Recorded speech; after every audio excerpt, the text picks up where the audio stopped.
Hi, and welcome to the Merritt Family Podcast. We blowing up. Join me and my three boys on our business journey as we trip, fall, and fumble our way trying to figure out how to grow our family business from 10 million to 100 million. And let me tell you, that ain't easy. Learn from our past mistakes and no doubt the ones that we'll be making here very soon. So, if you happen to be trying to figure it out just like we are, then follow us because we blowing up.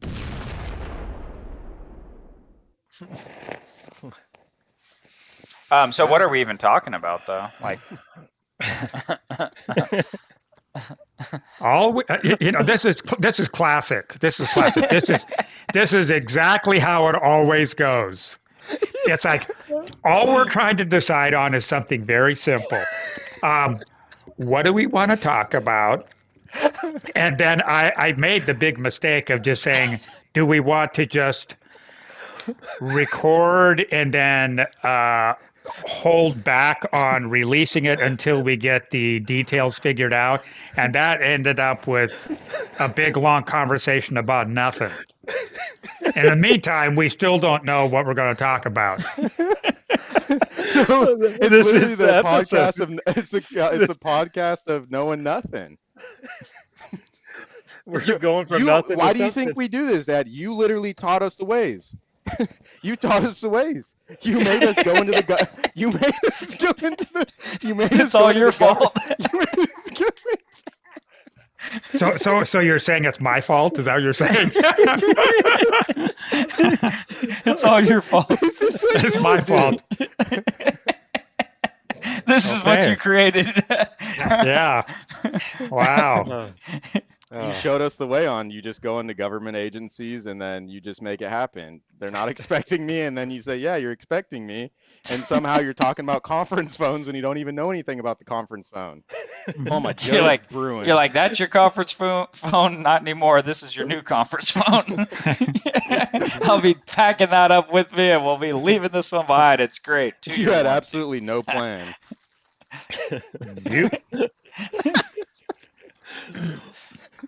I mean, I think we have a plan here. I think the plan is just keep recording and then post whatever we see here, and then people will probably laugh. There's one thing that we're doing here, and just look at your screen here real quick. Yeah. What is the topic that we will be talking about? Nope, no, that's one thing, and it's on your screen here. Nope. Nope again? Hell.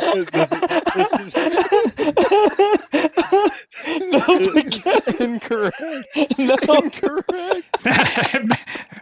Man, I'm 0 for 2. And we're just getting started. Mayday. Mayday. Send him help. 3 verse 1. Man. No, it's on your screen here in 3, 2, 1. We blowing up. Blowing up. Blowing up. That's what we're doing here. Yeah, we are. Oh, Now, how are we gonna do that? Oh, like my neck hurts. You know, I think that's a question that we ask ourselves probably about every single day. Man, usually it starts at about 6:30, or in Drew's case, probably about 9. You know. Oh, we're still going there. Yeah. We're still going there. I haven't put some respect Although on my name. I will admit you've turned over a new leaf, and you know you're joining the rest of us here. Awesome. Dad's hitting us up I at did my 5:30 hair. a.m. I know. I did my hair. Dude, it's looking good. Put some respect on my name. Looking better than mine today. I'll let you I have wish it I today. had some. It's all right. We got a solution for that. All right, let me just dive into this here because I want to get your guys' thoughts on this. Let me just pull up these notes here. Today, Junior. Let me check my notes here. I have to go through each Stay page. here for as long as you can.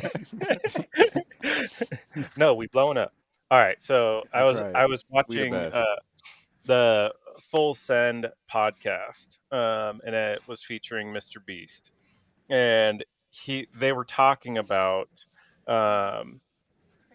short form videos right? Like, so, clips of a podcast and all that. So YouTube, they originally had the two platforms kind of separate, disconnected. So your short form content was separate from your long form, and it kind of like messed up the flow. So that's why you see a lot of channels. They'll have their main podcast, and then they'll have a second channel that says like clips, right? And they clip it up, and like Mr. Beast has a separate YouTube channel. But what YouTube announced is that they're going to monetize the shorts for all the creators. So that's going to drive more creators to the YouTube Shorts platform. But what also they're going to do is if you're getting views on your shorts, your long form content is going to get more views. So, for example, on our HA channel, if we do like, let's just say a headset review, and then we do a short version of that on the same channel, in theory, based on what they were saying, is both will get views, right? Yeah, Your that shorts makes get sense. views, and then your long form gets views. It's weird. It's like YouTube and TikTok are literally doing opposites. They're just now TikTok is doing long form content, and then YouTube is doing the opposite of doing short form content. It's interesting how they're both. It's like literally Well, the they're opposite. trying to just do both, trying to get both, right? Yeah, but it's like TikTok started out just super small, like that, or not small, but like with small clips. They just wanted fast clips. Now they said you can make videos that are 10 minutes over there. YouTube was like always the long form content until they introduced shorts, probably because of TikTok. So it's just funny how they all compete. Well, and just like there's like the Instagram Reels and Yeah. whatever else. There's all those short. It's like if you only do shorts, then it's like if they go to YouTube and can get short and long, then it's like it's better. Well, it's You funny know, because you don't have to Instagram. Oh, good. Oh, I was just gonna say, now you don't have to go to two places, right? You only just go to one to get all your content. Yeah, so what happened was TikTok differentiated at first by being short, and it's like, oh, you can't have that over there. Like Snapchat really was a little more of kind of something like that in a way, but the goldfish thing. But the TikTok, so they go for shorts, and it's like, oh wow, and it lured a lot of people in, and they didn't leave YouTube though necessarily. It's just maybe they spend more time there. But then YouTube goes to shorts and as long, and then TikTok's like, crap, like we actually have to compete directly now.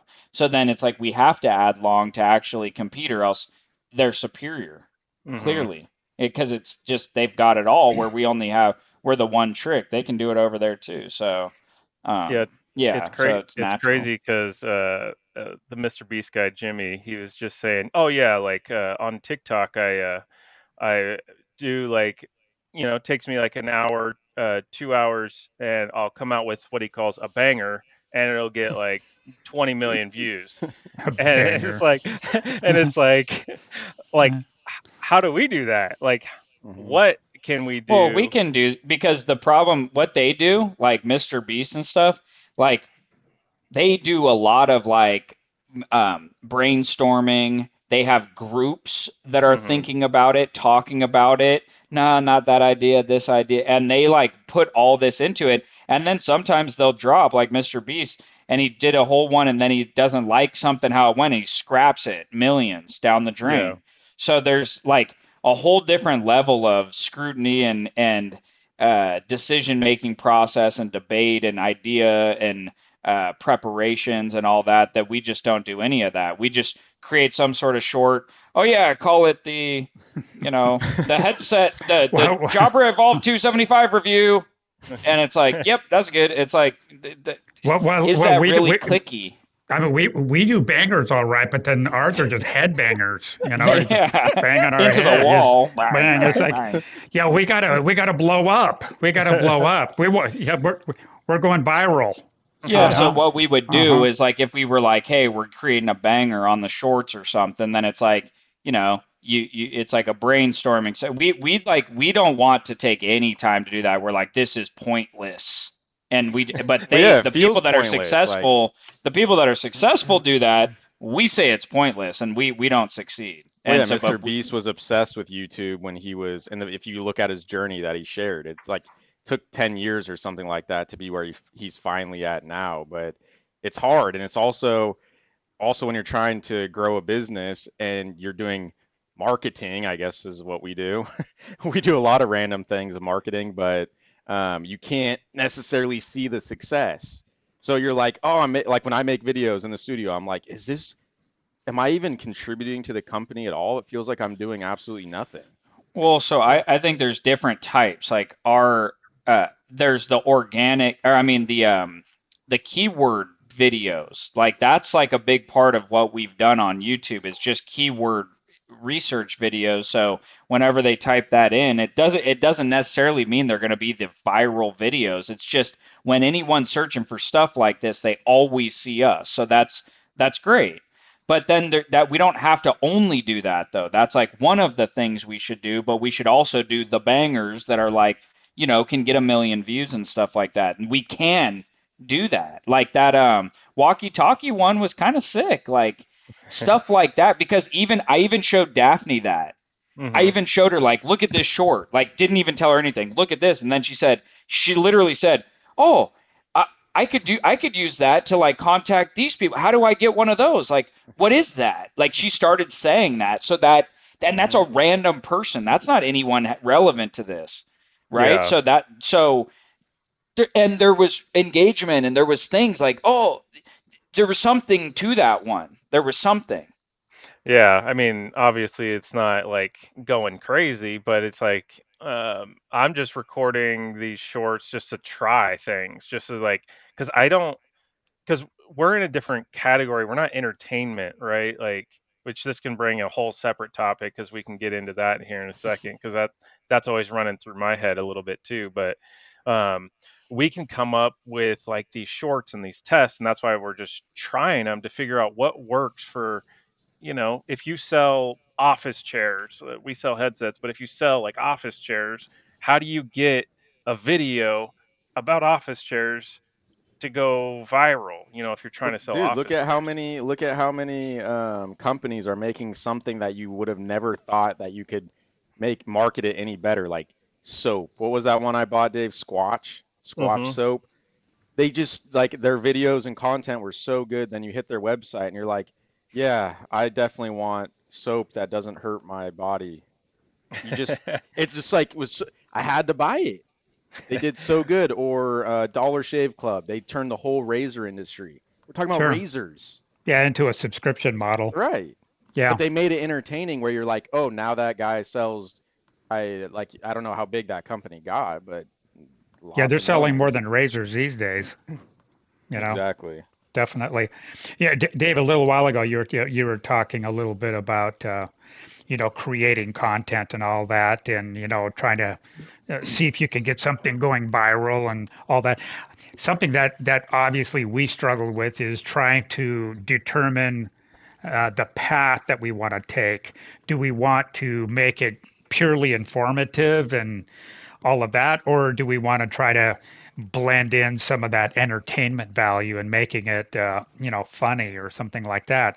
But the thing that we always seem to come back around to is that we all kind of have this thing where we always think that we're not very funny, and that always kind of, I think, kind of, as Dustin says, holds our puppies down, and it kind of seems that way, to me.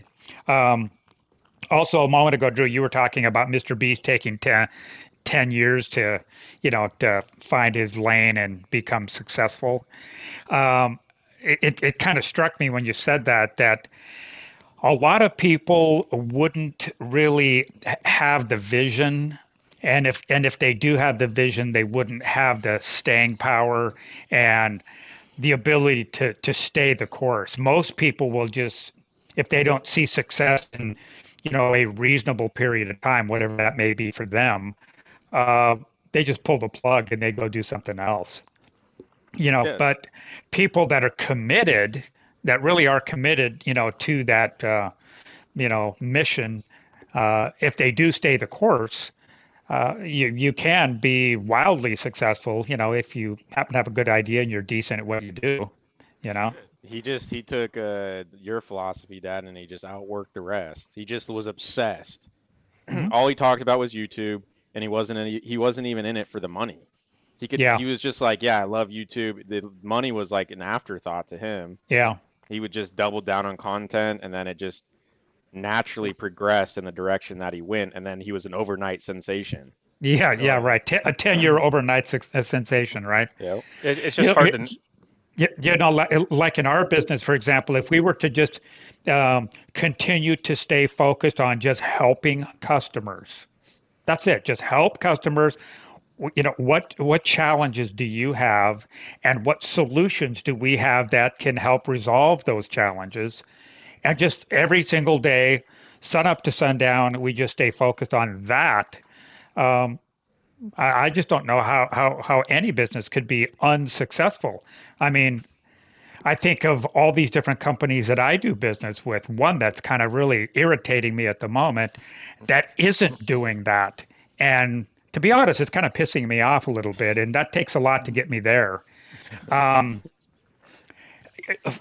Satisfying customers. I mean, come on. Tell us how you really feel, Dad. Yeah, well,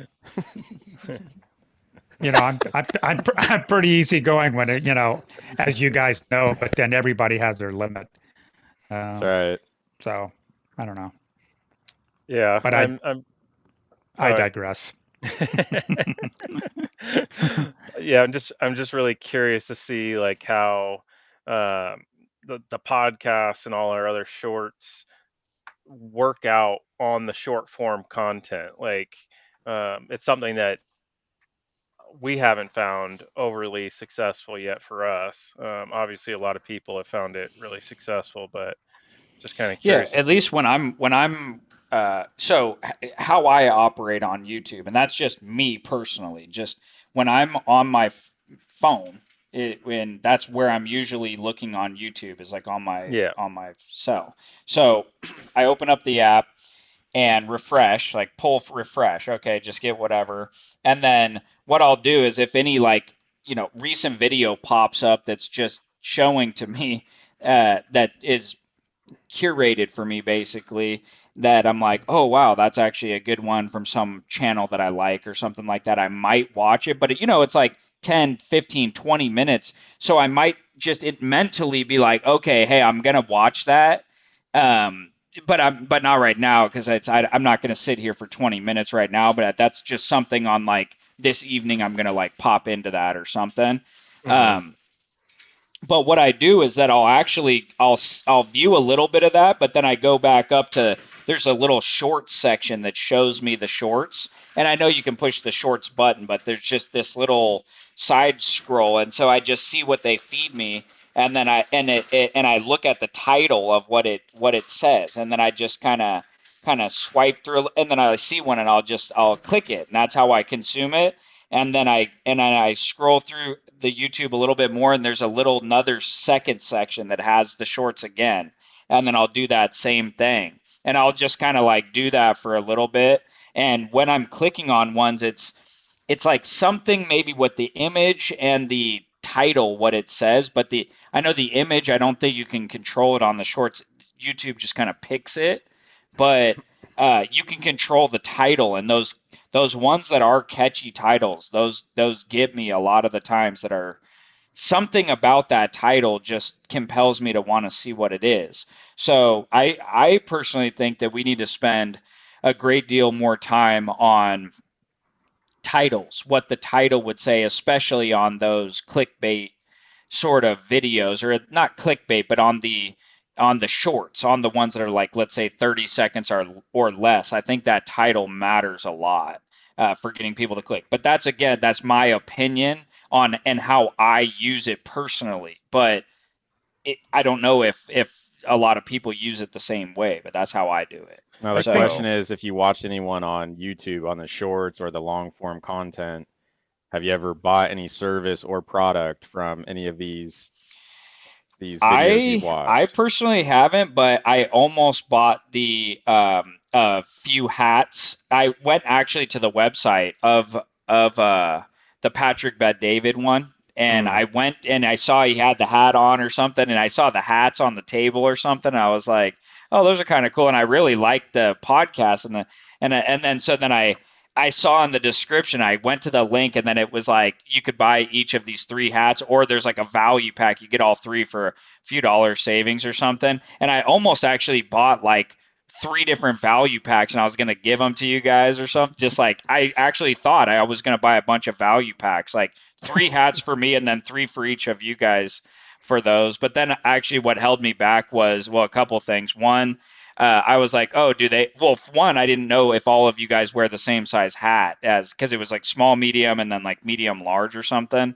So I didn't know which one to buy. That was one problem I had. And then another problem I had was I didn't know if you guys would actually really enjoy those hats, or if you're kind of like, I don't resonate with this hat. And then the last one that finally got me, it was like 90 something bucks for the value pack. And then I was like, eh. And then I just went on to something else. I got a little, and then I just closed out. So I didn't end up doing it, but that doesn't mean that I won't go back in a little bit and actually get that hat. It almost had me on like 12 hats. I almost got 12 hats. So it's kind of interesting. But I've personally, that I can think of, I don't think I've ever bought anything off of like someone's YouTube or anything. Yeah, that is interesting. Because it's like, how do you obviously, if you can get a large audience, it only takes 1%. If you can convert 1% to make a big difference in our business. I know that for us, and that's our experience with our YouTube channel, is that a lot of people watch our videos. A lot of people say, oh, that's great, I bought it. And I'm like, we didn't get an order for that, but I'm glad we could help. One of them we probably do buy, at least it helps maybe a little bit, is the marketing from UFC stuff. Like if we buy a fight, but like the hype of all the videos and you watch, and then you're like, I'm gonna get the pay-per-view because you kind of got hyped on all the videos that they put out. So maybe that's one of them that has got me in some way. I'm already a fan, but it like pushes, it builds up the excitement when you see those like interviews and they're, whatever, all that stuff. It's kind of cool, the behind the scenes and all that. Mm-hmm. Yeah, I know I've got many times. I'm a sucker, man. But these people actually make good quality products when they put good content out there. I mean, they're putting that good content out there, and it makes me further trust their brand. At least that's how I come across it. So, like Squatch, I think I came across an Instagram something. Later, I went to YouTube. I was like looking up their commercials because I thought it was funny. Didn't buy anything. Then later I was on YouTube one day and I was like, all right, I need soap anyway. So I like what their brand is all about, and I like clean products, organic products, not with all this chemicals and stuff like that. So it was just speaking to me every time I showed up. I was like, gosh, it was just too easy to buy. And so that got me from different avenues of Instagram, YouTube, probably followed me around Google. And then there you know. Oh, yeah. I actually did. I forgot that I actually did get got recently. I totally forgot. I bought like seriously a whole bunch of supplement stuff from because I started getting into working out a little bit. And then I was watching this, so then I started watching more working out videos. So like how to learn how to do the form and all that stuff. And then I found this one channel that I liked, and then they were promoting this whole supplement stuff, but I wasn't really looking into the supplements until I kept watching their videos, and I really trusted the stuff that they were saying. Like they were very reputable. They have great information. It just resonated with me as true information, and their integrity. It just sounded like they had high integrity, so that when they promoted the supplements, I believed that it was actually like it was delivering on the promise. I didn't think they were like overselling it or anything. And so then out of all the tons of supplements you could buy, I was like, man, I kind of believe if they're standing behind that one, like I believe that it must be better than some of the others. And I didn't even compare like what's the price compared to these other ones. I was just like, I'm gonna just go with it. So I spent actually hundreds. I cut $200-$300. I forget how much it was, but something on some like pack of all this stuff, So Yeah, that actually did get me. I think that's the value of building up a brand, right? Like building up. This was a company brand. Is that right? So it was weird. No, they were like, so it was just a company that provides supplements that they stand behind that. So they were more doing like an affiliate. I don't even think I entered like their affiliate though or anything. I just kind of so like is went to the this like website. an influencer got you. Yeah, exactly. Like an influencer. So they just stood behind that brand of supplements or something. That company. So is this like a company name or like a podcast series or like a one particular So person? no, so they had they have a podcast, Okay. and then they were just talking about some other brand of supplements that I don't.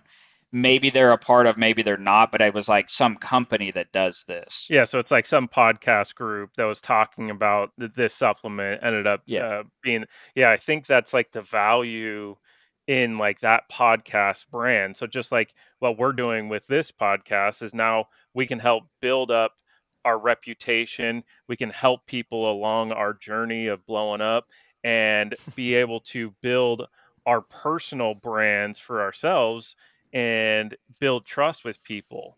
And I think yeah. it's just when you like them and they give you value, it's like you want to do. I know that for me is like I want to do business with you. Like if there's something that we can work on together, right? Well, and also if they truly do have integrity, they wouldn't stand behind short-term products that just make quick profit and then they're out because they want the long-term business. They rely on you trusting them. So if they're going to stand behind something, it's going to be something that they genuinely believe in. Okay. So because if you just keep standing behind lame products or it's just quick money that you're grabbing, people will catch on to you pretty quickly, and then you might get a spike of money, but then long term you don't make a lot because people know you're the snake oil salesman. So you just burn through the town onto the next one. Eventually you're done, and people are that you don't have the good reputation. So the reputation is vital to having people trust you with the products that you provide, but you actually have to back that up. It actually has to be the real stuff. Like I told you to go, that we stand behind that, and look, that's why you're having, it's working out for you because it is actually the good stuff. We've tried hundreds of other supplements and we've experimented ourselves, and we take this, and that's why we won't go to the other stuff, and we do go to this, and we wouldn't tell you to do something we wouldn't do ourselves. So something like that where you're like, okay, like I can spend 50% more or whatever because I know it's for sure working out, not save money, but then it's not even like doing what it's not giving me the result I'm looking for or something. Mm-hmm. Yeah, so I forgot about that got me. So I'm sure I've got a lot more than that now. I mean, if that Yeah, happened. it happens a lot, I'm sure, just without even realizing. It's just because you enjoy the content, you enjoy, learning, and then it's like, oh yeah, I bought that iPhone because that guy said it on that podcast or that, whatever. Um, yeah, it's really interesting. I'm really excited to see kind of what happens for us in our business with the whole short form content, all the social media content. I know like we're stepping into kind of a new journey here with our personal brand. The whole reason of this podcast is so that we can create consistent content for our personal brands and just kind of putting ourselves out there. I'm kind of curious to hear your guys' thoughts, like going down this journey. Like, you excited? You nervous? Just kind of curious to hear your thoughts.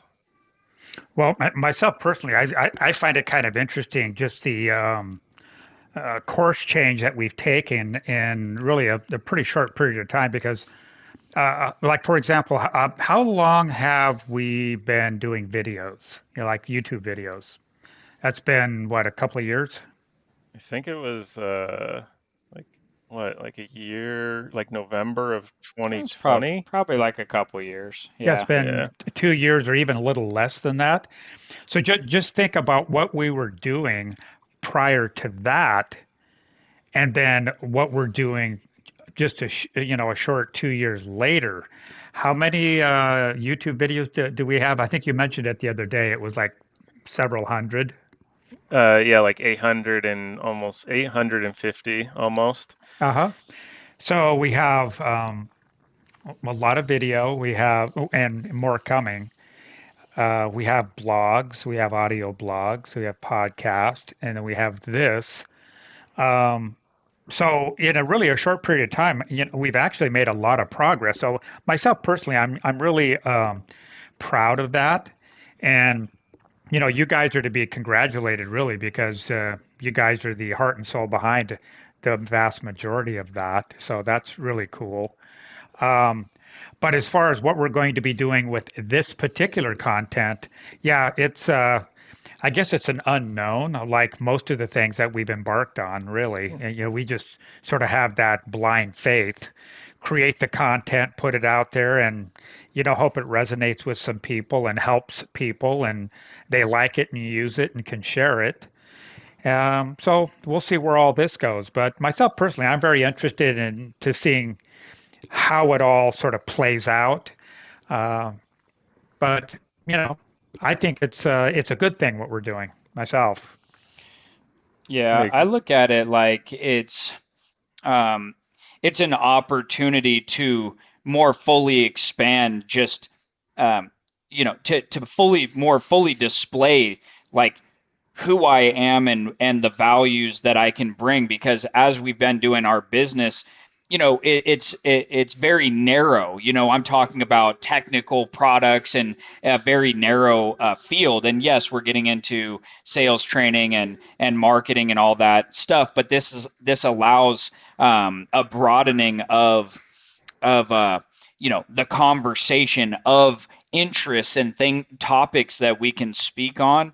And for me personally, that's awesome because it's just more mentally stimulating. It just provides more opportunity to engage in thought-provoking conversations, to touch on many different topics that we don't get to touch on in our core business. So for me personally, I'm excited to see where it goes and to see how we can expand and help more people have different conversations, just see what new opportunities may come. So it's I think it's exciting, personally, just because of all those varied interests and yeah, a lot more to talk about, that's for sure. Mm-hmm. Yeah, absolutely. I know for me personally, it's like, for our content that we put out for our business, right? Like it's all related to the topic of that business, right? So just everything headset related. And it's like a lot of people aren't trying to necessarily like follow the all of the latest content information. I mean, we have 850 videos. So it's like I don't know if they want to keep just watching and watching headset videos. Obviously, if you're in the market for it, great. That's super helpful. Where it's like something like this allows us to really expand on the experiences that we're going through, like the wins and the losses and everything in between that we're going through. And we can actually like share that and hopefully help somebody along that's still trying to figure it out. Yeah, what you guys said. Perfect. No. No. Well, you have to admit that, there is a lot of variety I should say variation in how much knowledge people have about, headsets. We take what we know about them pretty much for granted because this is what we do every day.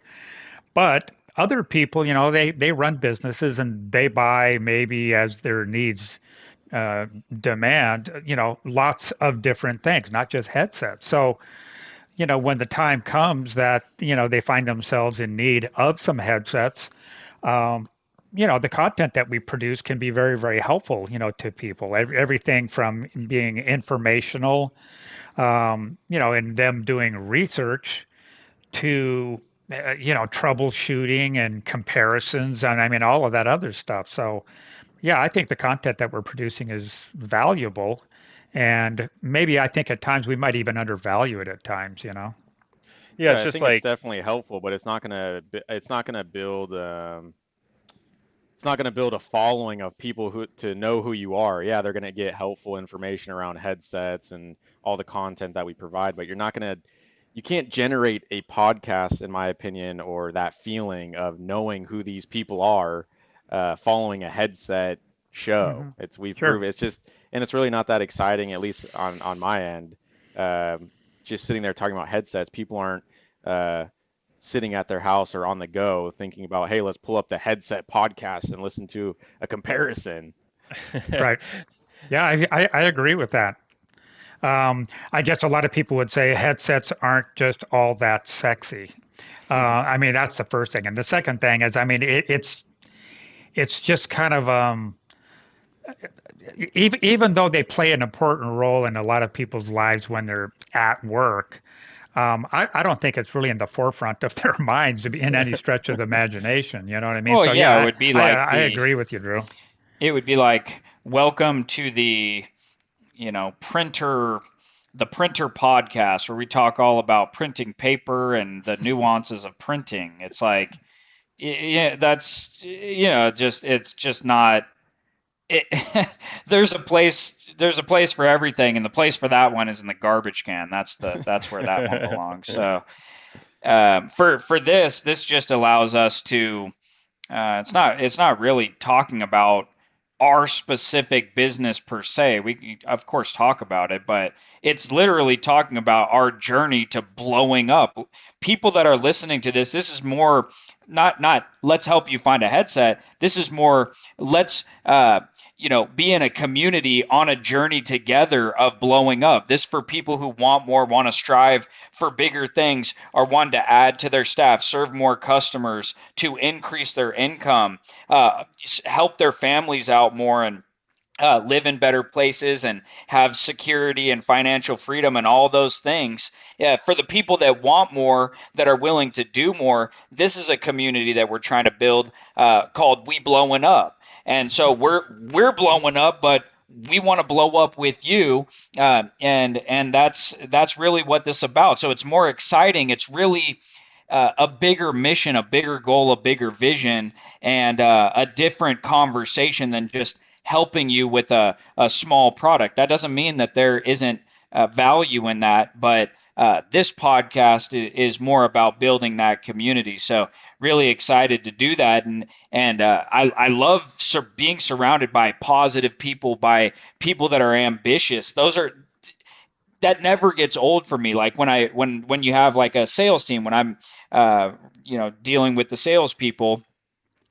Some people are highly motivated, ambitious, and other people not so much. And it's a lot more enjoyable to deal with go-getters than it is for people that you're always having to kind of poke and prod to get anything done. So this is a come as you are sort of community, but the mentality is hey, let's head somewhere, and we're in control of our destiny, not a victim of sort of circumstance, but that we can actually do something. So hopefully we could provide some value on our journey, some lessons we've learned, some tactics that we may have, some mentalities that we have that can then help anyone else out, and then any other people that are listening in that want to comment or send us the emails or anything like that. We love hearing feedback and anything that they have for us. So yeah, I'm really excited about the podcast and this new format as well, and definitely glad that we didn't do the Headset Advisor podcast. If we did that in the past, we definitely probably. But anyway, yeah, cool stuff. Oh, we lost you for a second. Definitely. Yeah, this is a situation where you're not a passenger on the bus. You actually are the driver of the bus, and you're driving it wherever you're steering it. So that is called a journey, without a doubt. And this particular company that we are all part of here is almost 30 years down that road. And Lord knows we've had some bumpy spots and we've had some hills to climb, and we've also had some downhill rides that were pretty electrifying. So yeah, it's like you say, it's I think every day is kind of like a new adventure. You know what I mean? You never know what is around the next bend. So some good and some a little bit more challenging. So yeah, hopefully we, like you said, Dustin, hopefully we can, have people, come on board and join us in this journey so we can all, learn together and share our experiences and have some fun. Yeah, get totally. better. So one question that I have to ask here is, in the past, we have been known to, let's just say, give up on things quickly. You don't see instant results. You're not seeing growth. You're not seeing long term. And I think at sometimes, like, if people online talk about like patience, right? Like Gary Vee says patience, but it's like, if like you're digging a hole and you say, I got to just keep working hard, or got to keep working hard. Like, you may never get there if you're pointing it in the wrong direction, I guess is my point. So Sure. When we're embarking on this journey, we're not sure exactly where it's going to go, but excited about the potential. We know that media in general is really important. It's what you see everywhere around us, whatever screen you're on, it's media. So my question here is, can you make a verbal commitment? We're doing 50 episodes before we reevaluate.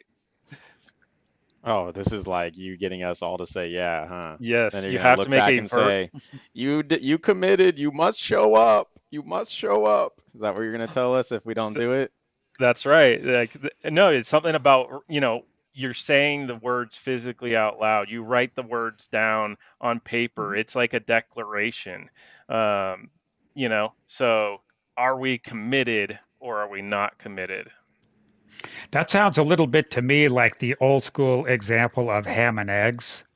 The ham and eggs one is the breakfast that you're eating. The chicken was involved, but the pig was committed. That's ham and eggs. So, and answer your question, yeah, I'm on board for 50. All right, we got one commitment. Yeah, I mean, to me, this is easy to, there's some things that are more challenging to commit to than others, but this is easy. Just record, set aside like an hour, 2 hours on once a week, and just give opinions and have conversation and talk about different topics and on our journey to blowing up. So this just comes second nature to me. So 50 is no problem whatsoever. If you think about it, this is actually what we do pretty much every single day anyway. So how is that any different? All we're doing is recording probably what we'd be talking about otherwise. Yeah, so, like if this was like, okay, commit to training for a marathon for the next 50, yeah, I'd probably have to give a lot more thought to that one, and I wouldn't be so confident even if I gave my declaration that I would see that thing through. But for me, this is easy. Mm-hmm. All right. Well, I'm committing to 50 episodes right here, right now. We're doing it, so we're gonna see what happens here. Mm-hmm. Drew, you want to know the only thing I'm committed to? Blowing up. Hey, you keep it quiet over there. It's my time to shine right here. You know what I'm committed to? Nope. Oh, you want to know? We blowing up, brother. That's what I'm committed to right there. Let's go. I'm committed to. Okay. You can put those away now. I know they're too much for you guys to handle. That's why. Those toothpicks are gonna get you hurt. That's right. I know. I almost broke my arms, honestly. Yeah. Did you pull something? Yeah, I had to just check.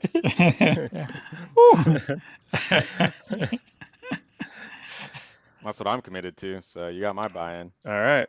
So All It's easy to right. show up on this. Like I mean, Pat said, it's what we do if you already. think, I mean, if you think about anything else that we've actually stuck to, which it probably hasn't been that many things, but some things, um, there seems to be this Sounds familiar, huh, Dad? correlation. There seems to be this correlation between staying with it and seeing some nice results. And even when we started that business over brews thing, I still maintain that if we were still doing that to this day, that would be successful. I 100% agree. Yeah. Nope. Yeah, well, that's the majority the majority of like success. It you must stick with whatever it is. Like then there's a period of time. It's not gonna be a week, a month. It doesn't mean forever, but it means like long enough. It has to be a reasonable amount of time, a reasonable expectation. 6 months, 12 months, 18 months, whatever it is, like a reasonable amount of time of diligent, focused effort, and then reevaluate at some point. But after that year period or something, hey, did I actually put in real effort and stayed disciplined to it for that period of time? Then if you get to the end and hey, we don't have views, we don't have interest, we don't have anything, maybe it's time to reevaluate. Yeah, exactly. Because I think David alluded to that a little bit earlier. He was just saying that if you have the wrong plan that you're sticking to, it's not going to get you the kind of results that you want. And completely true. Oh yeah, but I just think we have so much more knowledge now than we had back then, and I'm way more confident that we're going the right direction now than we were back then. The business Although you have to admit, Drew, the beer was pretty good. The beer was pretty good. Right? Don't you interrupt your son, buddy. The beer was good, I'll give you that. All right. Where was I going there? We blowing up? Yeah. God, you can't interrupt my train of thought. It's a small track in here. That's Dad was giving you payback for all the interruptions that you give him. So hey, isn't that the truth? Yeah, amen, brother. Amen, brother. Hey, you hold on. I had it. Hold on. All right, go ahead. I was gonna ask, like, if you were to rewind ourselves, like, kind of 10 years, like, I think. Go ahead. I had it. So when we were doing business over brews, that's us. We were still learning how this, Gary Vee, and we're always listening to that. How does he do this? Oh, just start talking about stuff. It felt unauthentic. Yeah, we were telling our story and different things like that, but we had no idea what our mission or goals or anything like that was. So we're just on this podcast thing, like, yeah, let's talk about success. It just felt uninteresting versus what we're doing now, and what we know now is way different than we knew before. And I think a lot of times people want to just know the real. Like, we're not we're not going to ever claim we're some sales or marketing expert or small business growth expert. All we can say is that we've been doing this quite a while and we're going the right direction, but we definitely have a lot more to learn. But we do have some wins along the way. We do make a lot of mistakes. There's no doubt about that. But, the thing is, you're supposed to learn from your mistakes. And I think to a degree, I think we probably do. And you always have to be trying new things. If you're not doing that, you're going to get complacent and, that's not a good place to be. What do you like? Drew, what would you say is, like, if you were to rewind, 3 to 4 years ago, what's like the one thing that took us from our, like, 1 mil range to our 10 mil range? Like, what is like one thing that your earlier self would have liked to know? Like, what would you have told yourself 3 to 5 years ago, knowing what you know now? Stop being a perfectionist and A/B test everything. Simple as that. That's what I would have told myself. There's a lot of paths you can go, and one person can say, oh, we should do this, we need to do sales. Other person can say we need to do marketing or anything like that. But I think anything that you're going to do, you need to A/B test everything. Come up with a theory, test it out, test it against something, and give it a good try. If it doesn't work, scrap it, retry. And don't be scared to just go after it. Put yourself in front of the camera. Remember, David, when we were doing videos, we're like, oh, in front of the camera, I'm like in a reception chair, like, this is a headset and the microphone test. I don't like this. I deleted our whole YouTube channel. I hated it that much. I know. I really wish we would have had our original Yeah, videos. that's Oh, and what's crazy is like we were so dumb then. Like we put out how to replace a headset battery video, and we were getting tons of sales. And but we did it with a call to action of like 50% discount. And it was all of us talking. Dustin, this one that yeah, does not like discounts, so he's like, why are we doing this? But it's like automated from people all in the world are just coming to our website and just buying constantly. And that wasn't a clue to us then, like, hey, we should do maybe more of these videos. Oh, no, no, Maybe. no. I think what would happen, I think we went the other direction. We say, yeah, these things don't work. We got to quit doing that stuff. You know?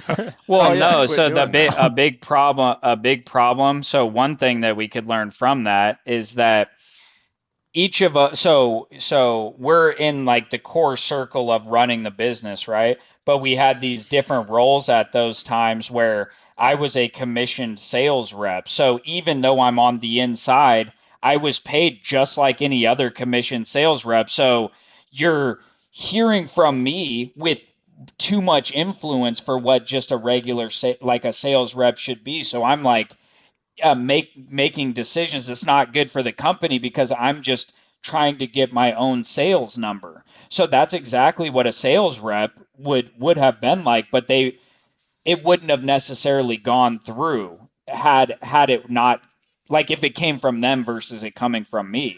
So we changed the actual like structure of how we pay and our roles and all that stuff, which ended up shifting for me personally, like shifted my whole mindset rather than a commission sales rep, like more of a business owner mentality. So the things that were bothersome to me back then aren't as bothersome to me now. That doesn't mean that I'm not still troubled by discounts. Like I have my own opinions on discounts, but that discount I would have acted differently.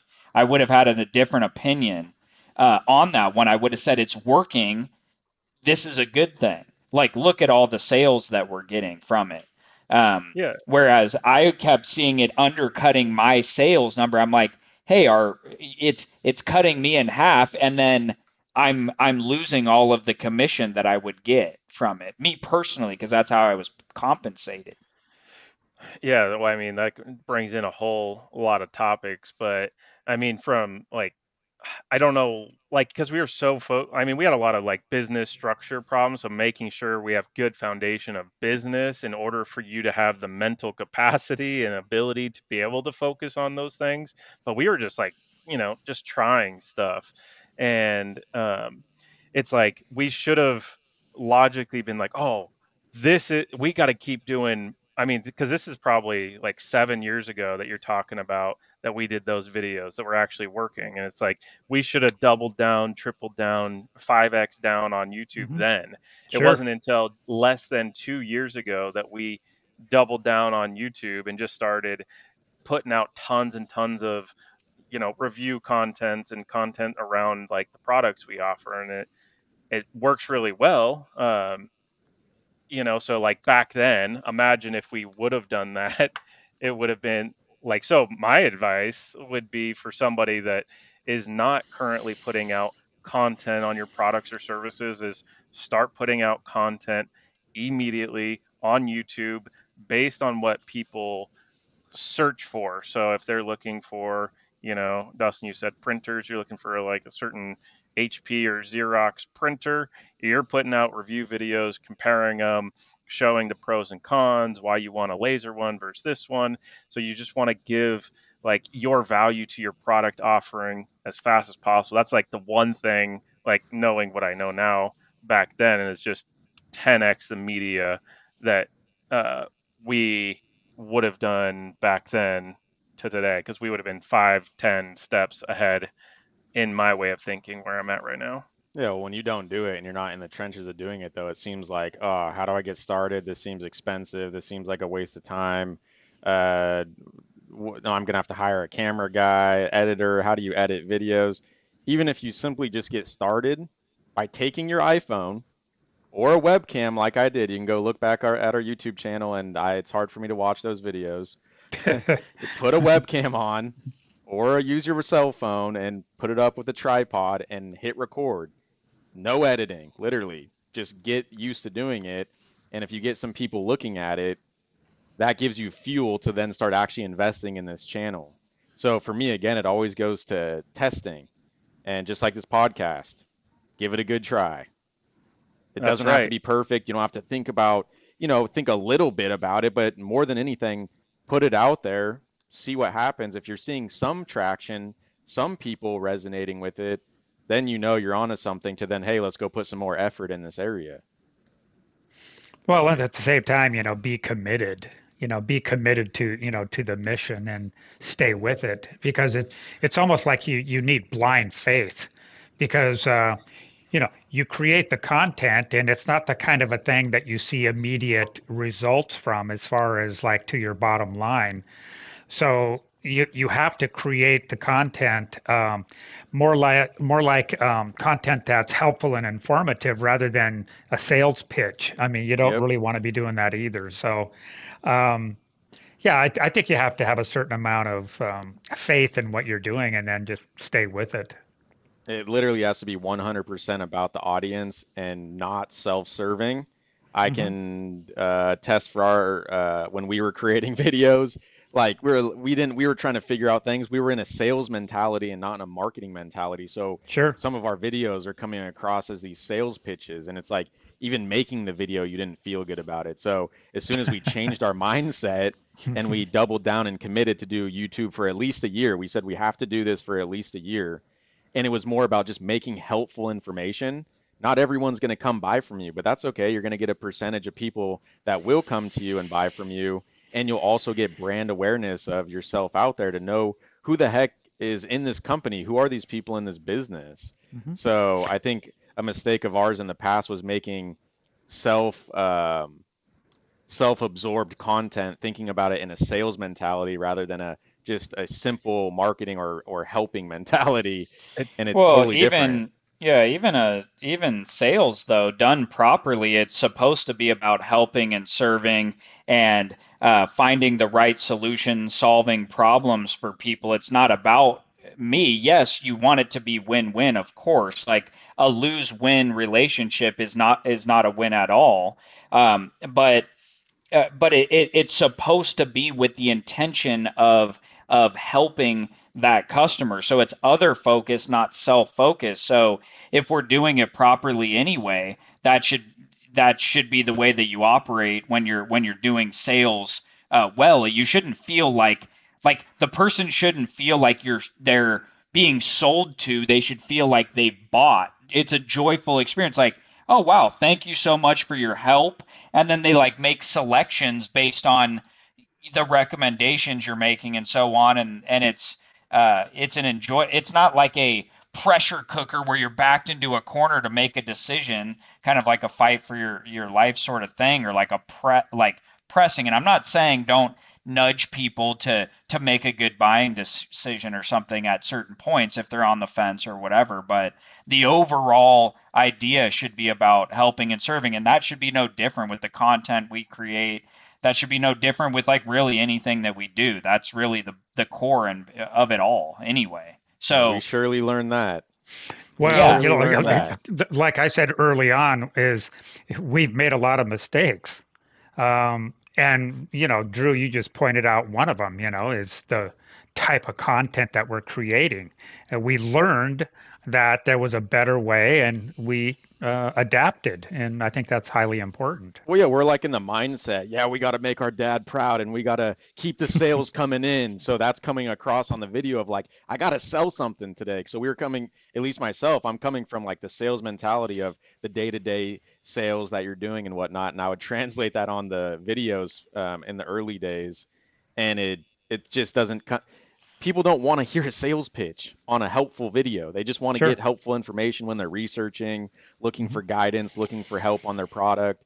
They don't want to hear a sales pitch. They get sales pitches every single day, just like I get sales pitches in my LinkedIn inbox that I just got a few today. And it's the same people in the same industry. They send all the same pitches. That's the last thing people want to see on a YouTube video of yours. Sure.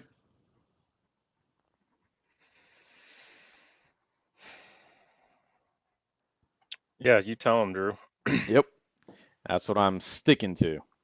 You know, I was just kind of thinking for a moment. It doesn't surprise me that we had that mindset, because for probably almost 25 years, that was kind of sort of the mission, was to go out and sell something. You know, it kind of reminds me a little bit of that little cartoon that I saw, God, 100 years ago.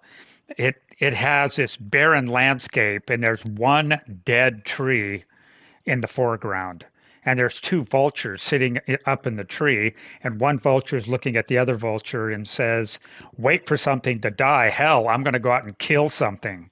And there was a little bit of, maybe not quite to that extent, but there was a little bit of that mindset, because that's how the business started. I mean, I started it 100 years ago, and it was just, you know, I didn't have any customers, had to go out and find somebody that needed something that I could help.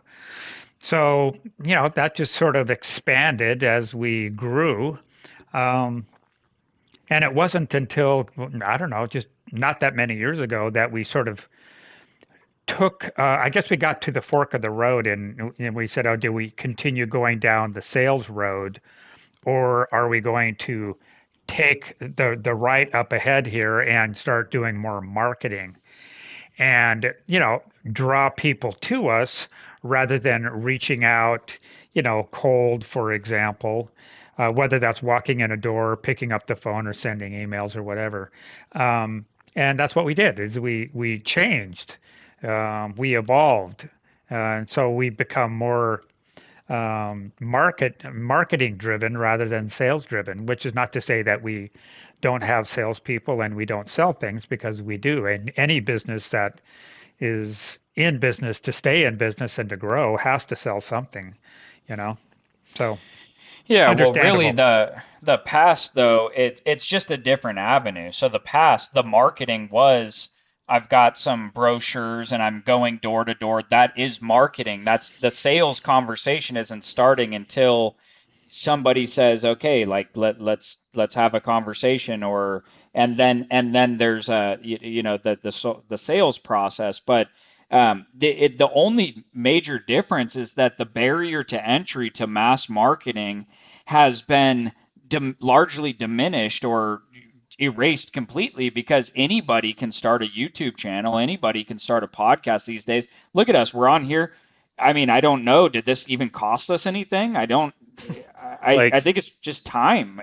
But it can get to the whole world, where before you have to pay for radio spots that were expensive or all that stuff. So for the common person, the little guy, that wasn't really a real option. I mean, maybe if you were in the off hours, I think, if I'm not mistaken, Dad, you've run some radio ads before in the past, but probably not primetime radio spots or billboards or anything, right?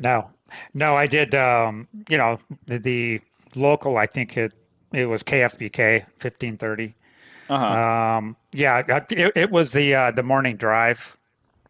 So I wouldn't call it prime exactly, because I guess that depends how you define the morning drive time. Hey, for the ones that were blowing up, or maybe super commuters to the Bay Area. Hey, maybe for those ones, because you're like, I'm on the 5 a.m. spot.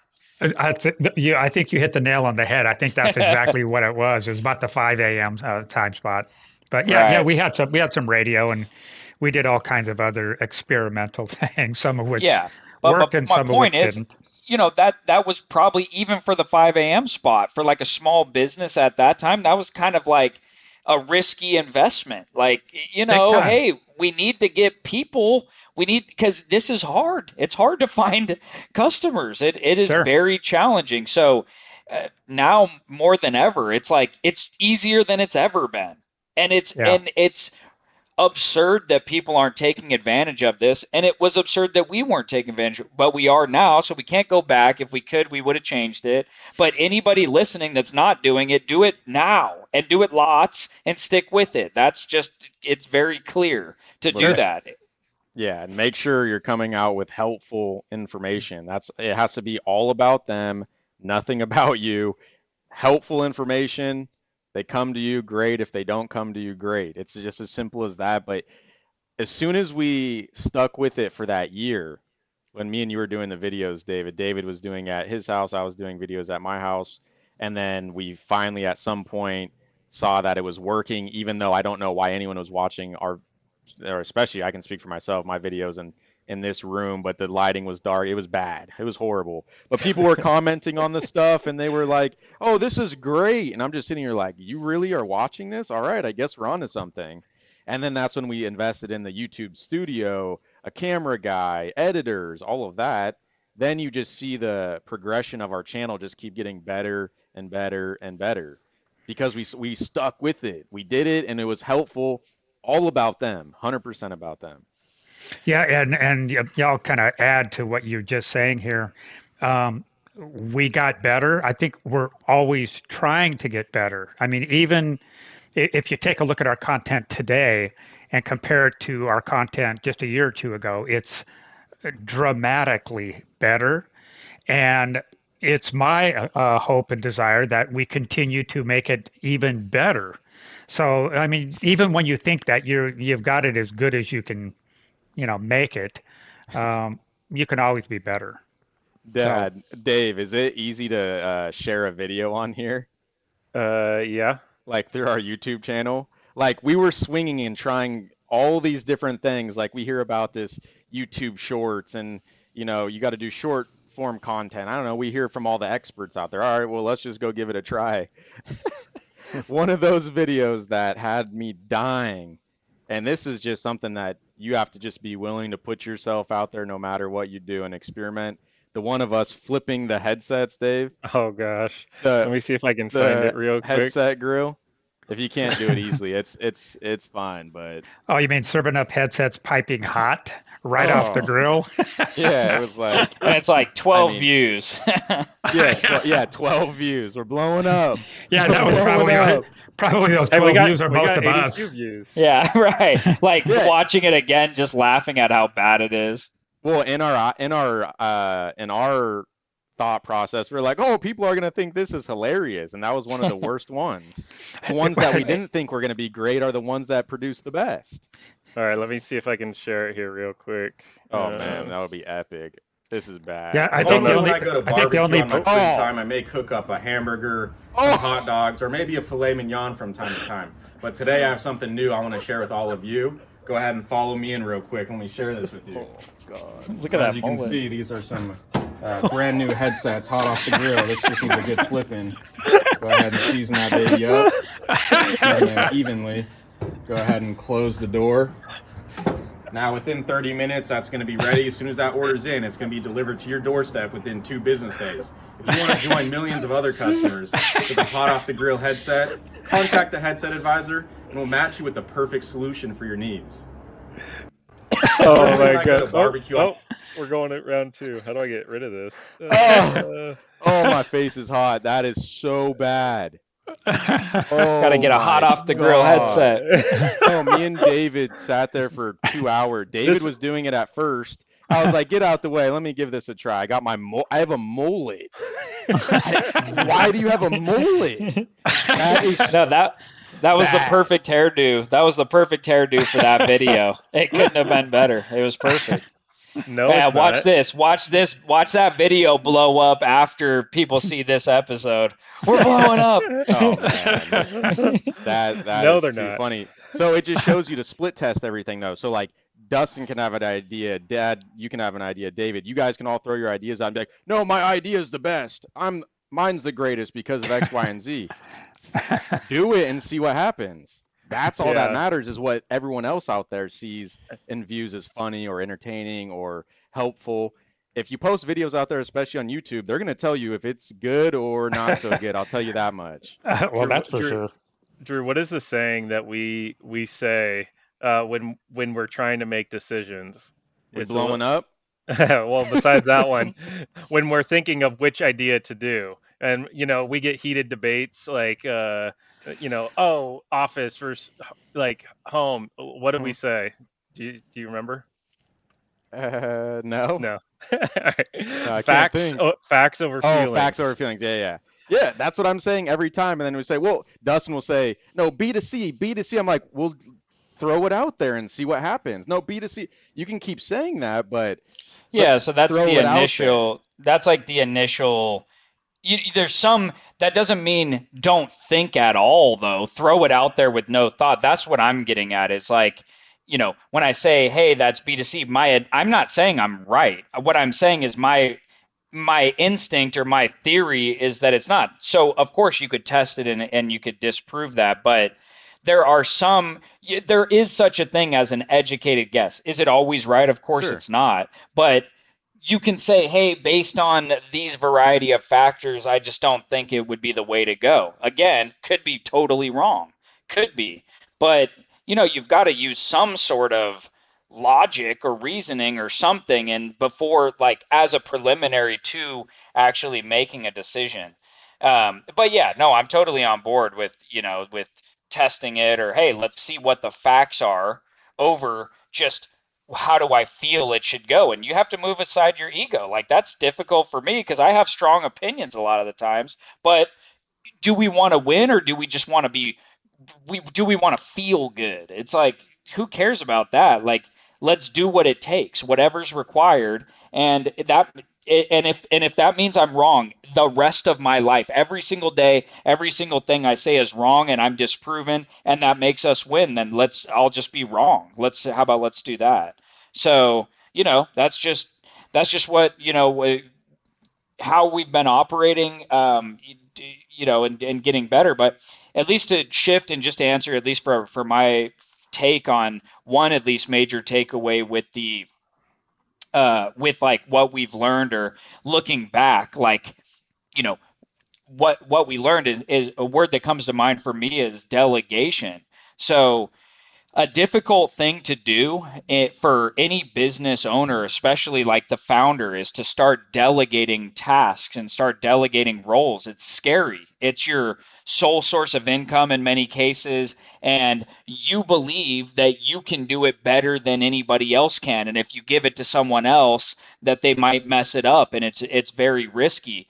But there's such a limitation on your time and you can only go so far as a one person or just as someone in business. So at some point you have to take the leap into adding other people and delegating tasks and trusting other people, hiring, training, managing, all of those things if you're really going to blow up. And so that's what I've seen. I mean, we're not that big, but we've got up to around 30 people or so. So it requires a lot of people to get the work that we do here, and we need to grow more. We need to add more people, and we have to trust these people, and it's not easy, but that's necessary because if, like, for example, I could do 100%. Let's say I'm just perfect in every way, which of course we know that's true.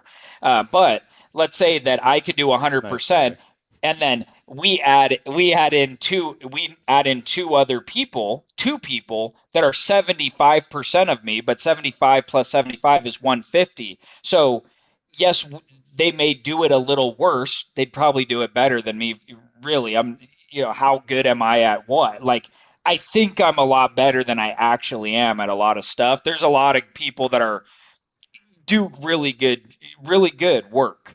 But let's just say they were 75%. That's 150%. So I'm already 50% better with these people. Now my time's freed up and I can do some more stuff. Now we can just start, advancing. So you start advancing with the people. So the people, and then leveraging like technology, like YouTube, Google, the world, all that, like leveraging things that allow you to just expand a lot more than just me, myself, my calls, my this, my that. It has to be we, not me. So that's the major thing that I think one of the major takeaways I have from this journey so far is that each of us needs all of us, even if one is a little stronger or whatever. It's really important to have a team and be expanding, and trust these people to get the job done.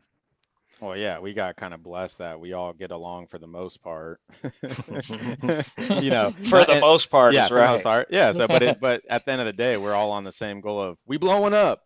We always say that, so that's why the show's we blowing up. Well, as a matter of fact, we have T-shirts.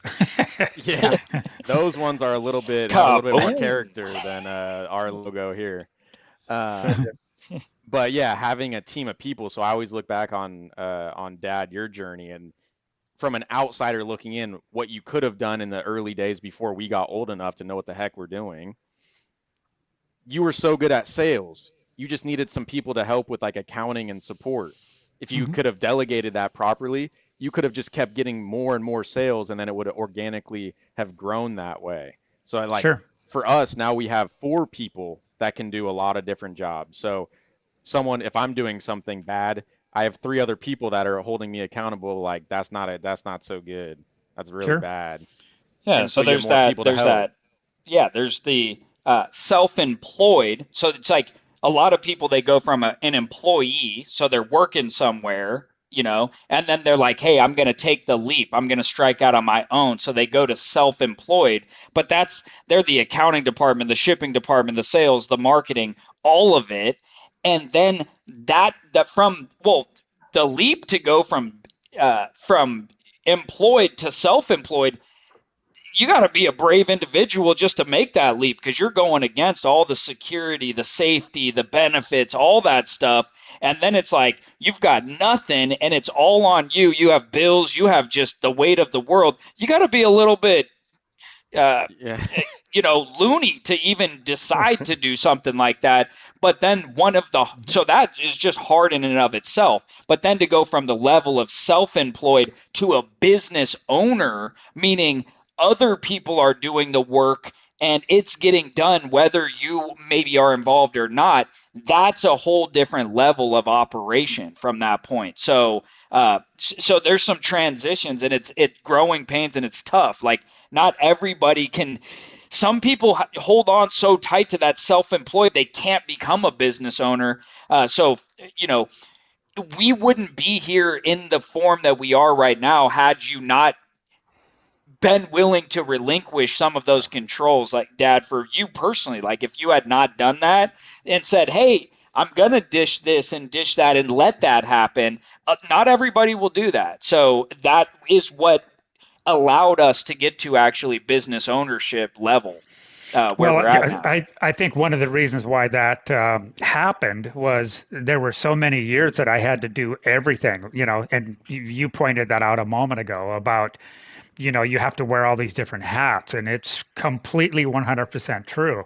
I mean, I was sending bills, I was doing the banking, I was shipping packages, I was doing all the sales, and emails, phone work, out in the field, even doing support work. So when it happened where I could offload some of that. For me personally, it wasn't difficult. Actually, I sort of looked forward to it because it was less that I had to do. So there was a lot of things. That probably the hardest one for me personally was the sales side of it, because I'm so sales centric. Watching an account that I spent literally years and years and years to develop, watching it just sort of wither on the vine, just from neglect, because our focus kind of went into a different direction. And it's like anything. It's like if you have a plant and you quit watering it, it's eventually going to die, on you. And so that was probably one of the bigger, I don't know, maybe even a disappointment for me. But the rest of it was all easy, handing off a lot of that responsibility for me, it was a joy. Yeah. So, I mean, because think like, you're still at it to this day, doing stuff. You're, positive attitude, very disciplined, routine kind of guy. But just imagine right now for a second that you got thrown back into, you do all of it right now today, like Monday morning. Yeah, it's not to say like you wouldn't just get out there and do it, but like just imagine what that would like. Okay, I'm shipping and I'm cleaning and I'm testing and I'm selling and I'm marketing and account the books, and that's got to be due, and tax season is coming up and all. Like, what in the world? How, even thinking back, like how did you even do that? Even because if you're thinking like I'm gonna go do that on Monday morning, Oh, I mean, what does that even make you think? Well, I mean, it's not even like a Monday morning thing. Really, it's a 7 day a week, 24 hour a day, thing. You live and breathe it. I mean, until you can get to a place where you can hire more people and have a little breathing room, you're on the grind. You're on the treadmill, and it doesn't let up. I mean, you can let up, but your sales are going to suffer, and the success of your business will suffer.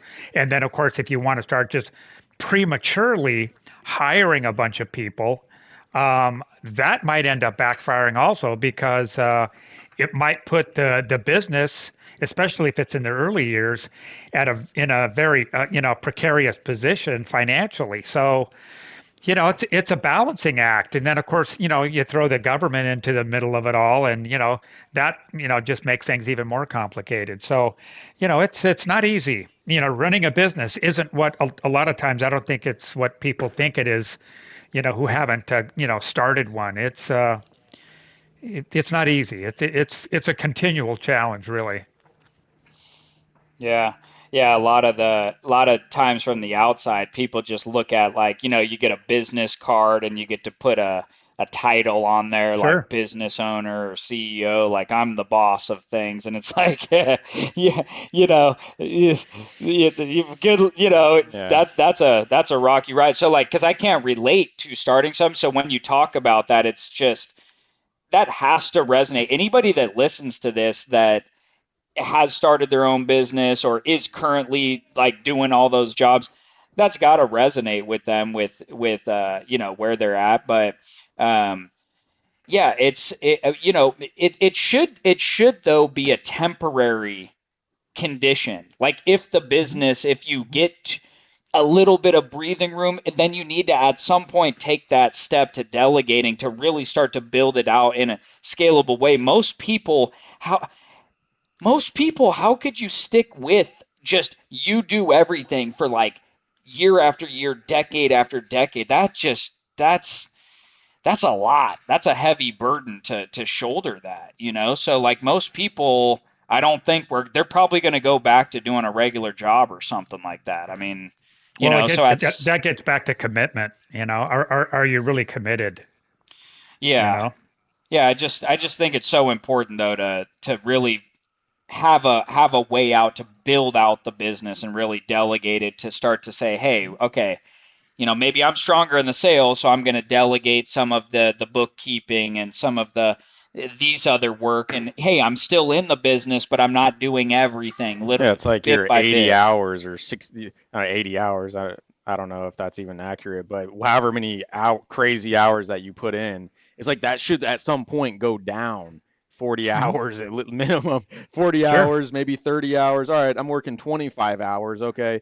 If you want, that's ultimately what it should go when you get to the actual business owner point, like where you're at, Dad. You get to just tell us what to do and be like, yeah, go handle that.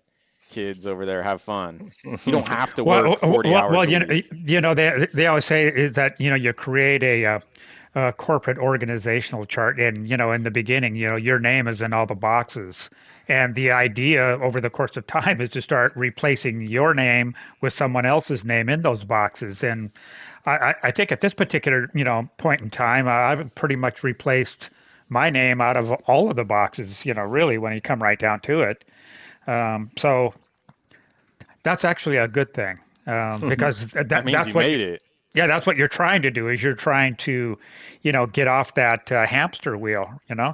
Yeah, like when you hear, "Hey, you're bothering us," and you're like the owner of the business, and it's like, excuse me, sir, you're like in the way. and all that. And it's like that's where you want to be at. Like, oh, okay, well, excuse me, I guess I'm bothering people here.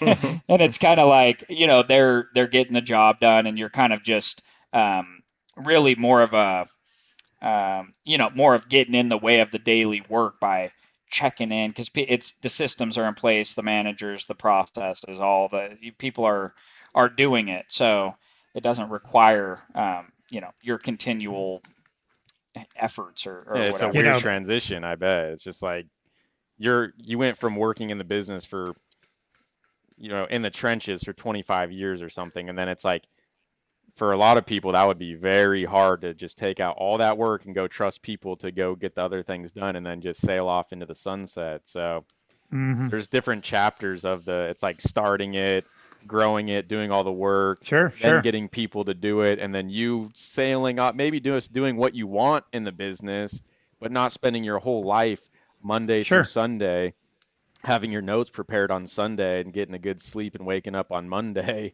well rested. Fruits and veggies and your water, well rested.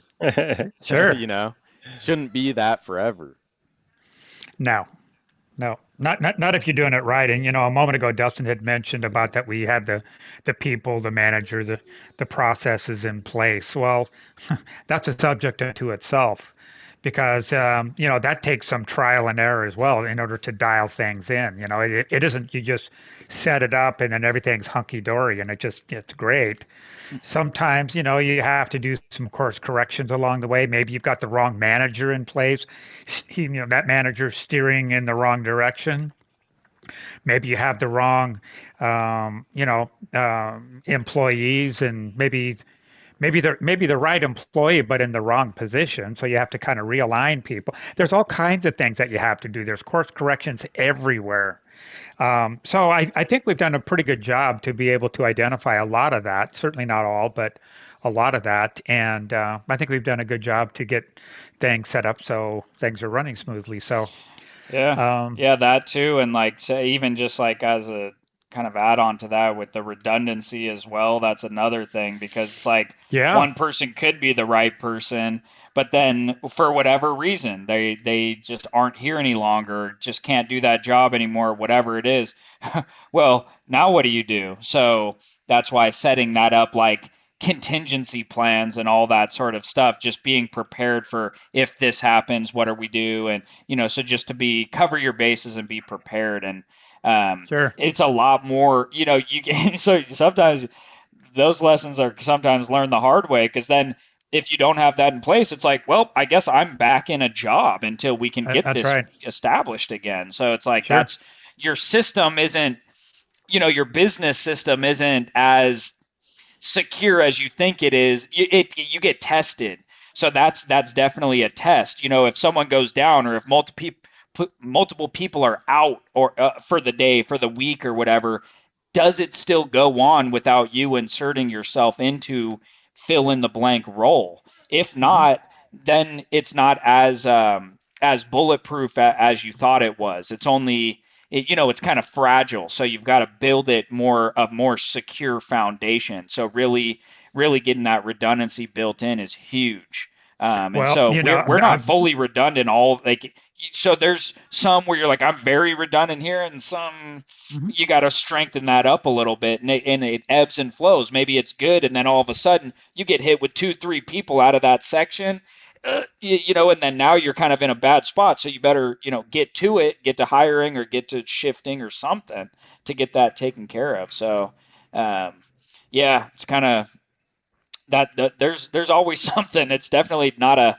static. It's always a moving process that you have to stay on top of it. So even if you're not in it, you have to be looking at it and strategizing, and hey, okay, we need more focus here, we need to do more of that. And that's like that leadership stuff with like Peter Drucker. He talks about where you go into a jungle, you have a whole big team, and they've got machetes and all this stuff, and their job is to hack through the jungle and get through to the other side. But what are you going to do? That you just go in there and start hacking things? Well, you don't know where the other side is. That's why the leader needs to go up on a tall ladder, oversee everything, and see where the other side is. then go down and tell the manager, the leader of the machete slicers, let's call them, to go that way. And so then he's tells the manager, go that way. And so in the same way, we need to be observing the business and then tell the managers, hey, focus on that, hire over there, go that way. So really important. Mm-hmm. Yeah, having those redundancies, I know for us has been so helpful for us to be able to stay on task, open up that mind space, and allow us to do the extra work. So it kind of helps allow us to take the business to the next level. And we know we're always talking, hey, let's cross train. Even though we don't have somebody dedicated for a backup, it's like we cross train somebody else so that we can fill them in that spot. It's been super helpful for us. So that's a really good point. Kind of before we wrap up our first episode, which is kind of exciting here, I want to give a quick shout out. We will always remember the first episode of We Blowing Up because it is our father's birthday. Just want to give you a shout out, Dad. Happy birthday. Hey, Happy birthday. Hey, 21. Hey, you could go get yourself a beer now. Do you have a little hair on your chest or what? It's gray, but yeah. Starting early. Prematurely gray, right? Exactly. Yeah, just that's right. Yeah, just really excited about the more that, like, even going through this, like, yeah, obviously we got a lot of room to improve, but it's like it's really exciting that we get to do this with you, being our father. It's not very often you see businesses able to do this, so excited to we have this recorded now that we can kind of look back on in the future and stuff. So happy birthday, and excited for yeah. I would have never imagined that we would end up in this place, because so many years ago when you guys were younger, I don't remember you guys being interested in anything I was doing, business wise here. And then fast forward, look at us now. So it's fun for me, and kind of keeps me in the game a little bit, even though I'm not certainly in the same role as I once was. It keeps me connected, not only, from the standpoint of business and all of that, but also connected with you guys, which is for me very special. So yeah, it's awesome. Look forward to seeing where we can take this thing and what we can do to help other people to come along with us. Yep, agreed. Well, boys, that's enough of time on this place. It's time to go execute so we can blow up. That's right. Blowing up. Thanks a lot for joining us on this episode of the We Blowing Up podcast, where me and my family are on the pursuit to blowing up our small family-owned business and taking you along for the journey. Make sure you're subscribed so you don't miss out on future episodes wherever you are listening or watching. Thanks a lot, and we'll see you on the next one.